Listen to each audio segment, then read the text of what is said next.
So so that was my like sort of that's been my primary struggle over the last 2 years, is just, when you have an office that's been allowed to do, an agency that's been allowed to degrade, when you take over, everything's broken. I mean, and everything was broken in our office. First of all, you've inherited a system that roughly mirrors an assembly line from the late 1960s, right? We're still on technology. Like at some point,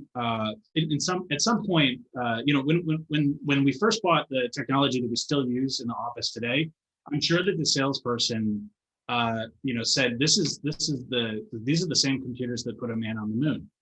And I'm sure at the time that was a very compelling sales technique. At some point, that switches, and that's no longer something to brag about. We're still using the computers that put a man on the moon. We're using mainframe technology from the late 1970s, right? And so you have all these workflow processes that are very antiquated, very heavily paper dependent. And so we've got an entire warehouse space dedicated to record storage and management from the previous administration. Imagine trying to justify an appeals decision where you have to literally go into a warehouse that looks somewhat like the warehouse where the Lost Ark is stored at the end of the Raiders of the Lost Ark, and find a particular manila envelope, which hopefully has been filed in the right box on the right shelf with the right label. If you don't find this manila envelope, it is gone. You have no chance of ever finding it.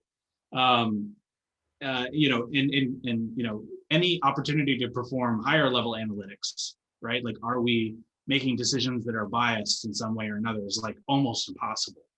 Are we making decisions? Are we, one question you might want to ask is, if you get an appeal from a low income or minority neighborhood, on average, does that appeal have the same chance of winning with the same evidence submitted, right? So you would like to be able to do that analysis. In a paper-based system, absolutely impossible, absolutely impossible. So the first challenge, if you want to address the problem of bias, is that you have to be able to measure bias. You have to be able to observe it.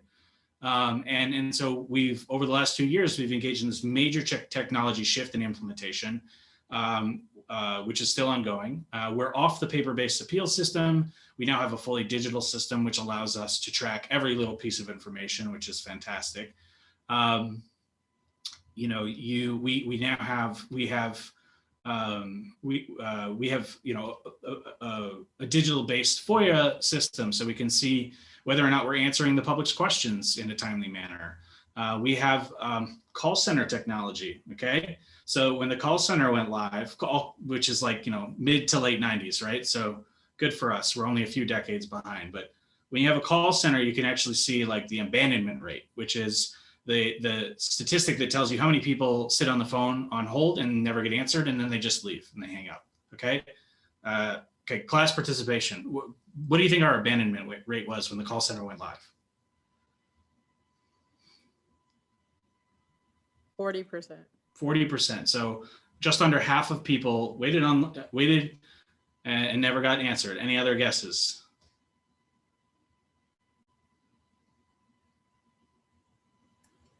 80%. Okay, a little bit more pessimistic there. Okay, 50%. Okay, our abandonment rate was roughly between 80 and 90%. So now our abandonment rate is below 10%, which is like pretty industry standard for a call center. Okay, so effectively, we weren't answering the phones. We didn't know we weren't answering the phones because we couldn't track how many calls we didn't answer, right? It's like the you guys know the survival bias, right? The classic story of like in World War II, they wanted to know, what takes down a plane so they could build better planes. So they looked at all the planes that survived and all the places where they had been shot. And they noticed that there are two big blank spots on the diagram, right around the engine and right around the cockpit. And they said, gee, planes get shot a lot. Why don't we see any planes that are coming back with bullet holes in the engine and the cockpit? Those ones don't come back is the answer, right? So if you're not seeing the calls that don't get answered, you can't address them. If you're not seeing the planes that get shot down, it's harder to address them. You have to infer that they're there. So just by measuring your activity, you can see your problems. And so that's been like the big challenge. My department has primarily focused on the actual statistical modeling, which again has traditionally been a big area of struggle in the office. And one of the benefits of inheriting an office where everything is broken, you do not necessarily have to fix what's broken. Sometimes you can just scrap it and build something brand new, and that's what we've done. So we've adopted the modern way of tracking code is to use Git, which we use. We also simultaneously make all of our code repositories available to the public. So if you go onto our repository, you can see everything we're doing in real time. So if one of my data scientists pushes a change to our code, you can see that the instant it happens, which is like basically you can't be more transparent. We've been constantly trying to assemble an increasingly well organized and clean code base so that it's interpretable to anyone other than myself. So I wrote 16,000 lines of code in 3 months. And if any of you have ever coded, that's not actually like a good thing. That means I wrote 16,000 lines of completely undecipherable and unintelligible code that only I understand because I wrote it very hastily. And my senior data scientist has just completed a total rewrite of that code base, and he's gotten it down to about 1,000 lines of code, which is much more handleable, like in terms of like an outside party being able to read it and understand what it's doing. And we've been really improving the way that we process data in a transparent manner and in a professional manner, applying the most sophisticated and modern technologies. We've also been building reports. So I'll share with you some of the reports we've been building, which are pretty much unparalleled. And I'll give you a little background. So what we wanted was the ability to conduct a sales ratio study almost instantaneously on any geography that we wanted to, on any subset of houses that we wanted to, right? In the appraisal industry or in the assessment industry, one of the big problems is that it takes a very long time to conduct a sales ratio study. It's fairly sophisticated. Depending on who you hire, it may vary in quality, right? And there's a lot of there's a lot of political negotiation that goes into them. So if you hire depending on who you hire, when they produce a sales ratio study, it's entirely possible that the assessor will say, I don't like those numbers, go change them. And then the person that got hired who wants to get paid will go and fuss with the data until they get the answer that they want. Right. And this is inherently problematic, right? There's an answer and the professional should come up with the best answer that they believe is true. And that's what the answer is, right? Your teacher gives you the grade back and you hand it back to the teacher and say, I don't really like that. And if you want to get paid, change my grade, figure out a way to change my grade. So the teacher goes and justifies a better grade because that's bad. And so just as a restatement of the general problem, this is 2019. This is 2019 for the city of Chicago. So these are still from the previous administration's assessments. This graph, basically this graph alone encapsulates the problem of regressivity. What this graph shows is sales ratios across each decile of market value. So on the left-hand side, you've got a ratio. One is about here. I don't know if you can see it. It's kind of, the typeface is a little small. But what you want is every one of these red lines, which is the median ratio, to line up with 1. And you want this box to be nice and small. So you can see that 236,000 and above, these boxes are nice and tight, right? And the lines are pretty much lined up with 1. And then something happens right around 170,000, these boxes just fall apart and these median ratios go up and up and up. So you're looking at a $100,000 home, which is a very low income person living in this home, and they could be taxed at twice the rate they should be taxed at, right?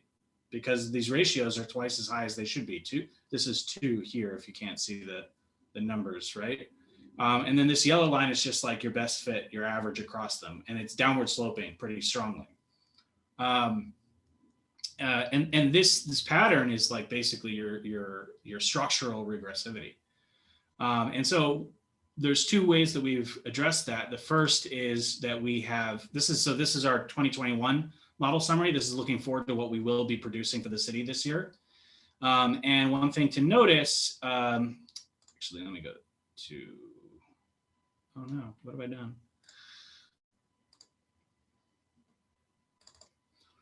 So one thing that we've decided to do is, if you look at, say, for example, Hyde Park Township, which is, I think our like problem child, like it's the hardest one to get right. These red boxes are like the model results, right? And you can see that even though the axes are sort of switched here, the deciles are now on the left and the ratios are on the bottom. And you can see how these red boxes sort of like skew off to the right there, right? And so even despite the improvements that we have made in the model performance, we still observe that regressivity. But what we've done is an ex post adjustment to push the boxes back to the left. So our model estimates are still, I'd say, unacceptably imprecise at the lower end of the price spectrum, but at least there's no structural regressivity. On average, everybody is getting a fair shake. So I think we're at the point where I can sort of confidently say that we have almost exhausted all the technological solutions to the problem, right? Like we have. Can I jump in and ask a quick question? Sure, Why, absolutely. because there's still high regressivity at the lower value, why do you say that's no structural? Why is that not structural? Well, so the medians line up with 1. So that means that, like, on average, right, everyone is assessed at a ratio of 1. Whereas in this graph, Right. So when you don't break it up into deciles, on average, it's correct. So that's structurally correct. But once you break it up into deciles and you see that the lower valued homes are not lining up, that's not structural. Is that the idea between your use of okay, the word so structural? if it's broken up, Go back to the graph you were just on. Sure. So if it's broken out by decile, which this is, and the solid lines line up with 1 all the way down, then you have no structural regressivity. And you can tell the difference between the red boxes and the blue boxes is that, but for the last 2 deciles, the rest of them hit 1. So we have virtually no, we have much less or virtually no structural regressivity. Let me just get this right. In Hyde Park, it looks like there is still structural problems because of the bottom. Is that right? In the very last 2 deciles, there's still structural issues. I'm a little bit hesitant about these last 2 bottom, because you can see the range is 10 to 50,000. And it's almost not credible to me that there are a lot of habitable dwellings that sell for below $50,000 in Chicago. Yeah, and that's that's so crazy. The average price in Detroit is for a home is about lower than that. Yeah, so this would look different these bins would be different in Detroit. Right. I would believe that there are habitable dwellings in Detroit for $50,000. In Chicago, you can barely buy a plot of land for $50,000, and this is. So I think that to some degree, our sale prices are a bit misleading because we don't have a sales validation unit. And so I don't know that these sales are in fact arm's length transactions of habitable dwellings. Okay. And will you get, I don't want to interrupt you, but later in the presentation, you'll tell us why it's off at the lower value home, because that's particularly relevant. Okay, so I won't. Yes. And Jonna is asking a question in the chat about structural, and just think of that as a consistent problem throughout. Is it consistent or not? I want you to think about that, Jonna. Yeah, I guess the easiest way to say it's structural if on average low-income people pay or low-income people are assessed at a higher ratio than high-income people on average. And if the boxes are skewed, then that's true on average. Now, we still have a precision problem, right? Which means that on average, we're less precise with low-income residents. We still, right? So I guess the distinction would be sort of like if you're throwing darts at a dartboard, and you've got a poor person and a rich person next to each other, you have structural regressivity if, like, the poor person's darts are just consistently too far to the right. You have problems with precision if they're both centered on the center of the dartboard, but the poor person's spread is larger, right? So we're less precise, but at least we're on average accurate. But wait, Rob, it doesn't look like you're even on average accurate at the bottom, because not at the bottom. You're on average accurate for Yeah. 104 and above, but Yes. not below. The bottom 20% of the market, we're still structurally Good. we're And I inequitable. think that's Jana's question. Good, we're on the same page. That's All right. Yes. Yeah. But what I'm saying is we've eliminated, I think we have exhausted the technological solutions to the problem, and we need to move on to the political solutions to the problem, right? That's kind of where I'm, sorry, I got, maybe I was a little bit too quick, but that's the kind of the point I'm trying to make is we spent 2 years solving the technological solution and exhausting our options. And we really do need to start making political solutions to the problem.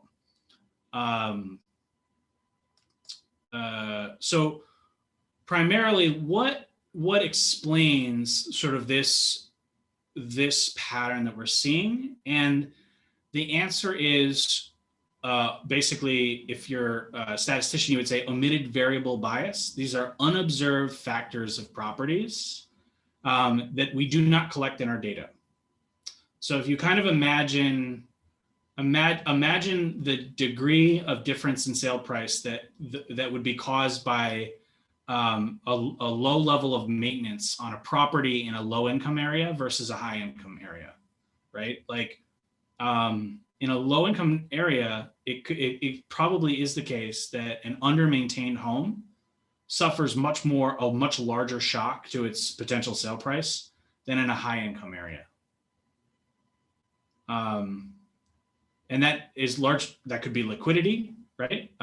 In a high income area, people have more liquidity. And so some water damage on the roof or the side of the property is mostly a question of sort of like hiring a contractor to fix something. And you might negotiate a little bit on price, but largely you're paying for location anyway. And so like, it's not going to be a big percentage difference, but in a low income area, it would. Unfortunately, our office does not systematically collect the condition of properties. And so that's probably an unobserved source of variance in sale prices that we just can't account for. There's other aspects for example, like updates to a property, right?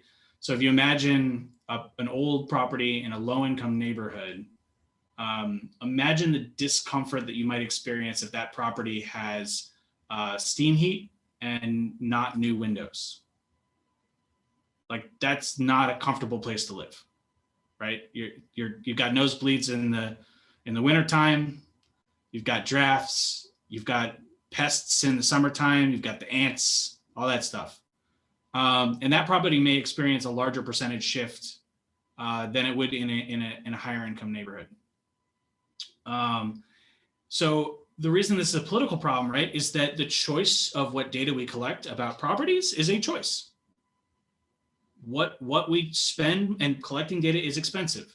So what we spend money on collecting data is a political choice. And if our office has chosen to underinvest in this asset called data, right? I'm the chief data officer. My job is to shepherd an asset.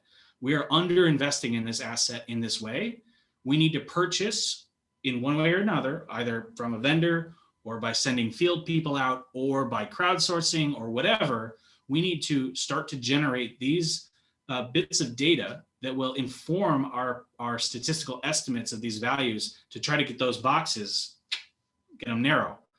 And so we need to think. So one thing that I just got off the phone the other day with Illinois Technical Institute, they're putting together a team of students. They're going to do some qualitative research. I gave them roughly 10,000 like errors, right? Modeling errors in low income neighborhoods. I want them to look at these properties and think, why is this property different from this other property, right? Match them up in terms of identical characteristics that we see.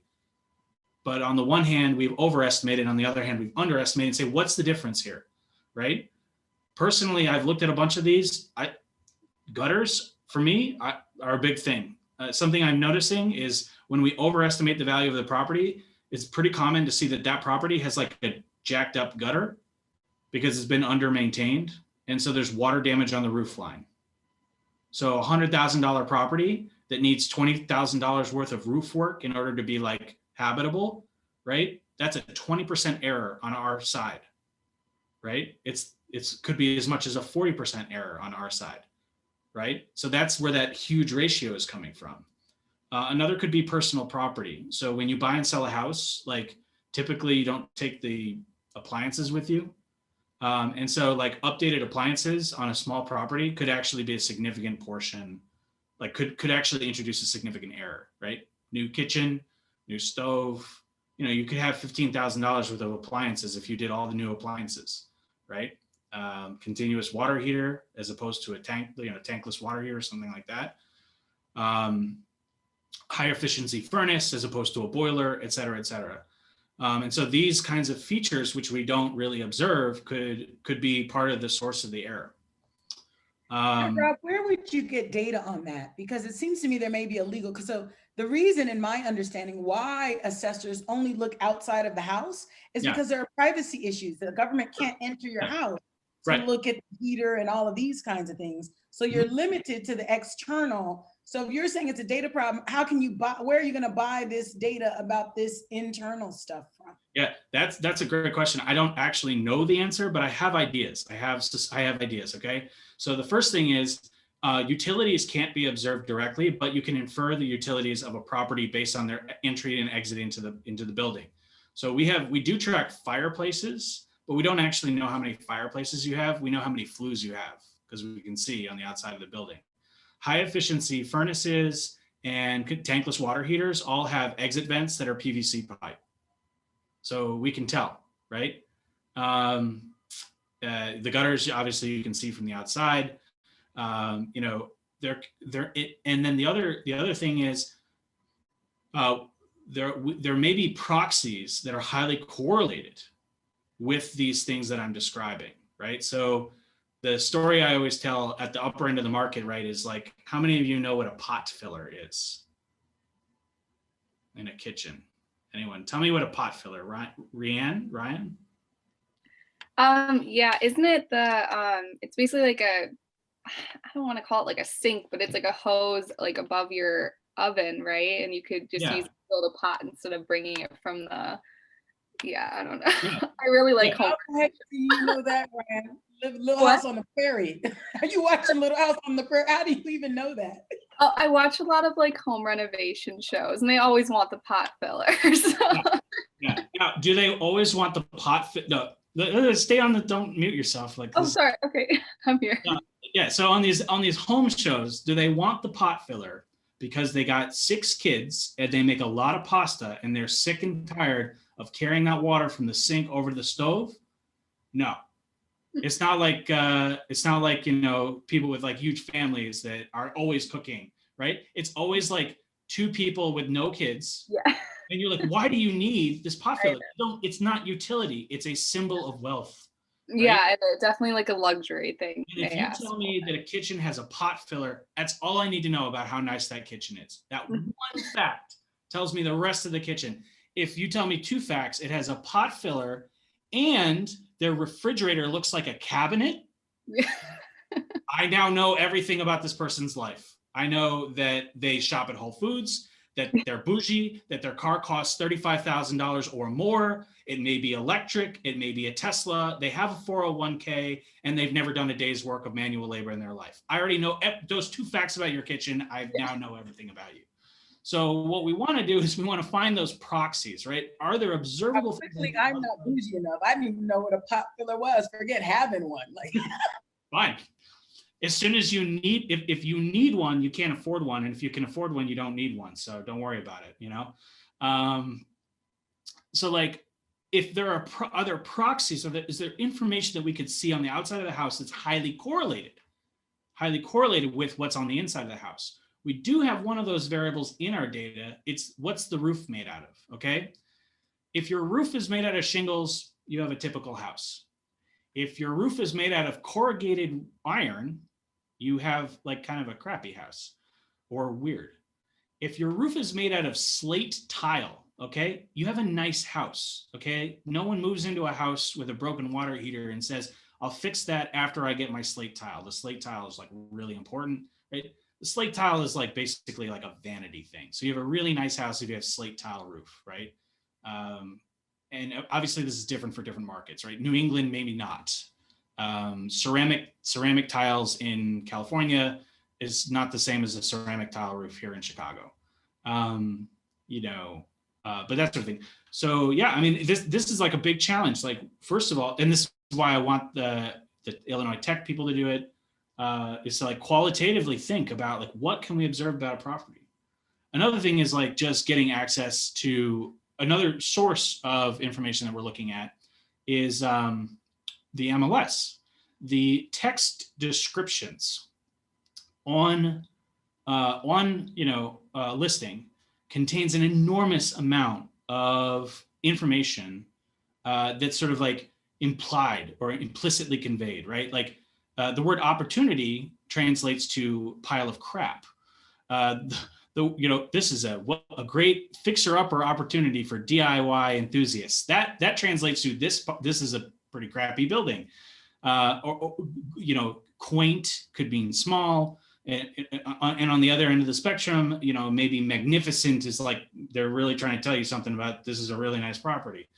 And so maybe by scraping those and then doing natural text parsing, and then by correlating the language used to describe homes with their actual selling price, we may actually be able to derive or impute certain types of pieces of information about property that we wouldn't otherwise have access to.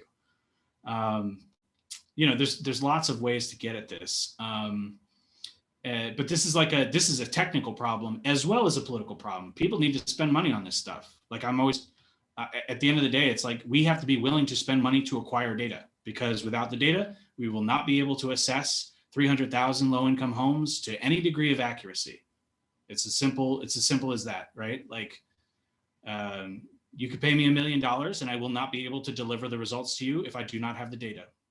Just, you can't hire Gordon Ramsay and put him in a kitchen and he's like, great, where are the ingredients? You're like, oh, we don't have any. That I thought you were a chef. It's, no, you need to buy Gordon Ramsay great ingredients. If you give him no ingredients, he will not be able to cook for you. It's as simple as that. Another political problem is like what happens after I produce my assessment. So we still have like the appeals problem. Like we still have like 100,000 triennial appeals on residential property every year. And the way the appeals process is, the way the appeals are processed introduces a lot of noise and inaccuracy into the system. So that's actually something I'm working on right now, is like writing a coherent, clear, rules-based system for processing appeals that says, in order to win your appeal, you have to show X, Y, and Z using A, B, and C data. And if you don't do that, you do not win your appeal. Because our problem is not that too few people win their appeal. The problem is that too many people win their appeal. And oftentimes it's always rich white people, because they self-select into the system. They're better. Just as a general note, anytime you have a bureaucratic system, that will favor more educated people. Less educated people struggle with paperwork. They struggle with systems. They don't understand how they work. And they will oftentimes just give up when they don't understand something, which may be the entire purpose of bureaucratic paperwork, is to get you to go away. But at the end, let me ask you a quick question. You're creating these standards, but it seems to me those standards are only going to apply to the assessor's review, because the board of review is independent. Is that right? yes, but that's also a political thing. So if we can show the board of review how it's done, and we show the city of Chicago that we're doing it fairly, consistently, accurately, and at lower cost, right? If taxpayers don't have to hire an attorney and pay money to get the right assessment, right? Taxpayers like that. If there's more transparency in the system and taxpayers have a way of knowing that their assessment is accurate before they appeal, taxpayers like that. Then the board of review is on their back foot. They have to justify why their system is working. Yeah, but it seems like the board of review is against you guys. I mean, recently with the commercial properties, you guys reduced it, you hired the prices, so it's now correct, and they undid all of it. So they want to work with you. Well, we just released a report last week, and that got some news coverage, and the report was very clear that the board of review's activity increased taxes for homeowners in the North Tri. So voters, right? There's 650,000 of you, right? And there's like 35,000 businesses. To the 650,000 of you, the Board of Review resulted in higher property taxes for you because they were lowering. Are they elected, appointed? What's going on with the Board of Review? They're elected. Oh, they are elected. Yeah. Yeah. Okay. And if you want to do a political campaign against any one of those board members, you could use our data. You could calculate what the property tax would have been on each home in the Northwest had the Board of Review not granted any appeals, and then go back and say, this is what they actually ended up with, which is going to be higher. And then just mail out a customized letter to every single taxpayer that says, that guy, like name him by name. I'm not going to say his name because we're being recorded. That would be bad. But this person cost you $350 over the last 3 years because of his bad management of the Board of Review. I'm hoping to produce at least 2 Board of Review politicians through my class. So hopefully. Yeah. There you go. That's the way and frankly, we did that to Barrios too. I did before when Fritz was campaigning, I gave him a data set that showed neighborhood by neighborhood what the average rate of overpayment was, right? So that he could go to a community meeting and on his phone, because it was a web-based application, on his phone be like, here's your neighborhood. And you guys overpaid by $400 a year because of Joe Barrios on average, right? Everyone gets pissed off. You're like, there you go, vote against him. It's as simple as that. I just want to show you guys an application that I think is really cool. And then I guess, let's see, I'm at 40 minutes, so I think then I'm done. Oh, maybe not. Hold on. If I lose you, I will try to rejoin. I have to get on my VPN in order to access this because it's only on an internal server right now, but we're fixing that. And you can go a little over 40 if you need to. I think, questions are always good.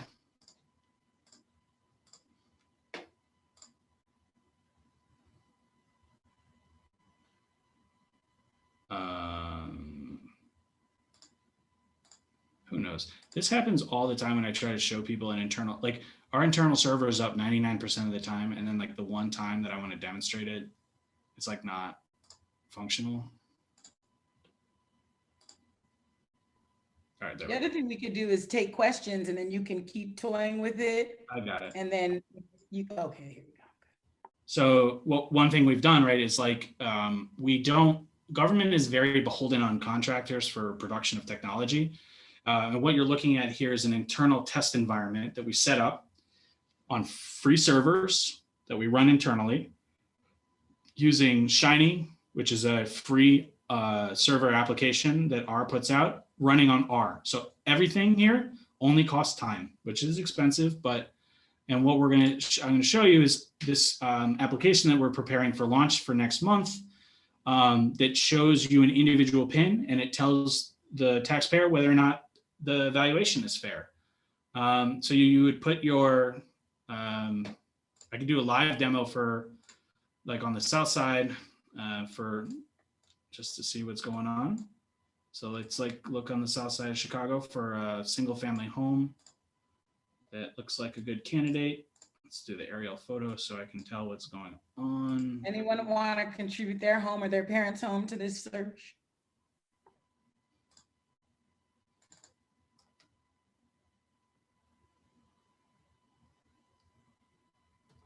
Yep, that's a 203 properties. That should have plenty of data.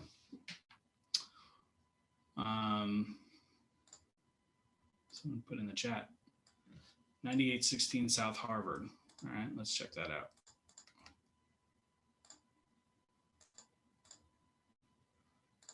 Okay, 234 class, that's fine.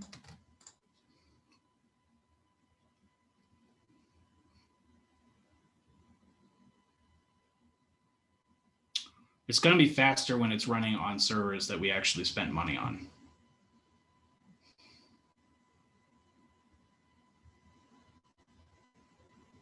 So the idea is to give people a sense that they've been overassessed? Yeah, exactly. So there's the house, right? There's some basic data, like the assessment history, right? So our office in 2013, we thought that this property was worth 130,000.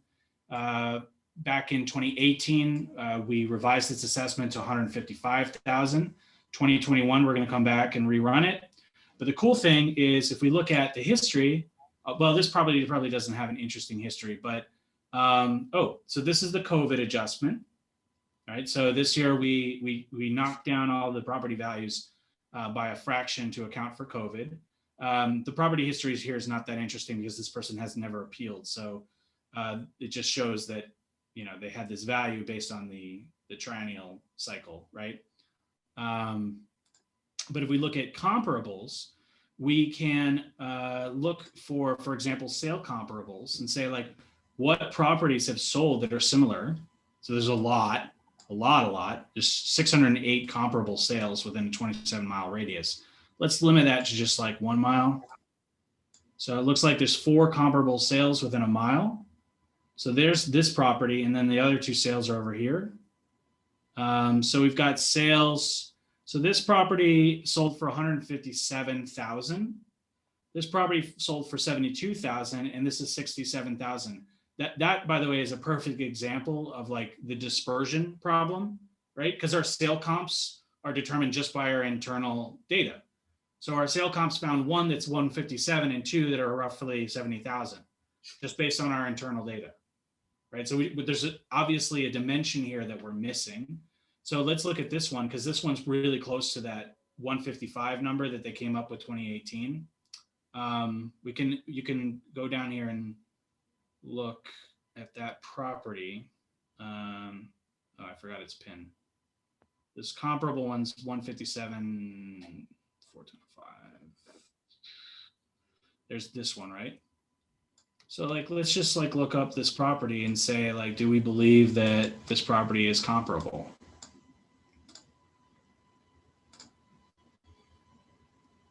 I can look it up on our actual website.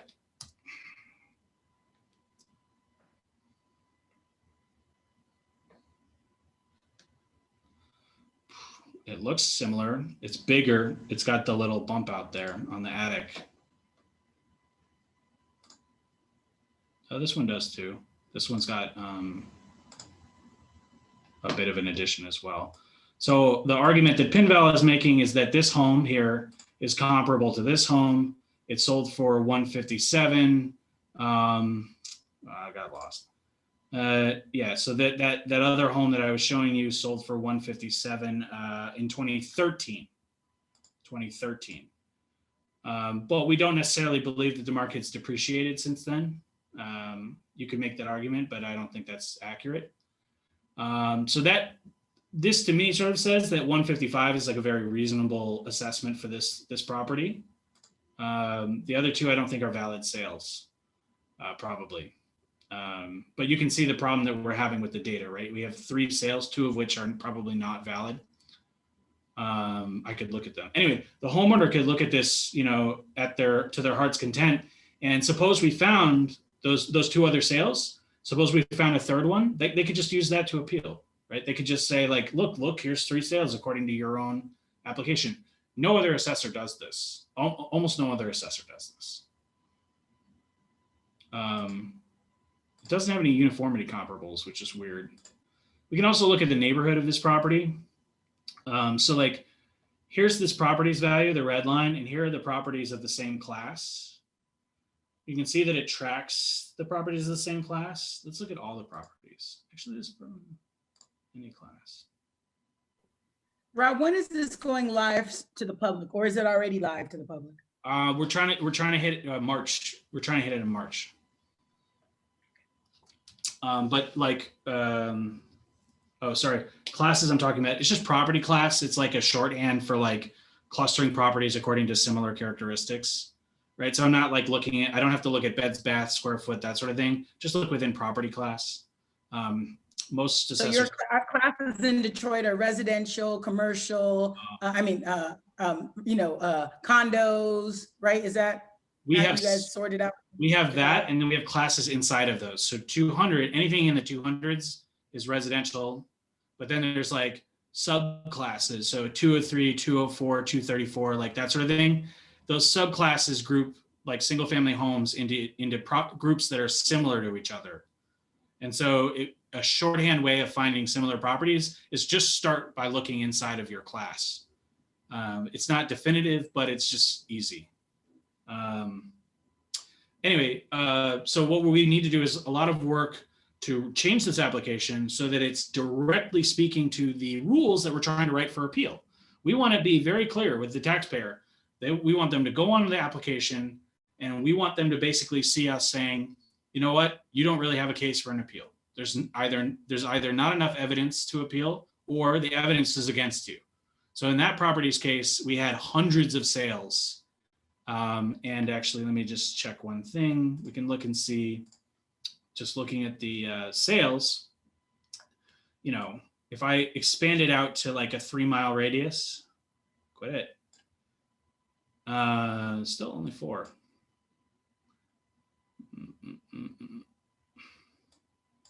Where are all these sales? Well, within a 10, so the other thing is like, mileage is not a great way of geographically clustering, right? Because 3 miles in a highly dense area is different than 3 miles in some place like Detroit with a low density. But if I just go to 10 miles, there's 32 sales there. And of the 32 sales, if this is the distribution of those sale prices, and you can see that this red line is like right in the center of this distribution, right? So if you look at sales of similar prices, similar properties, there's a spread, but this property is like right in the center. So to me, that's like very accurate. The $155,000 is like in the center of that distribution. So that's a good one. That's a win.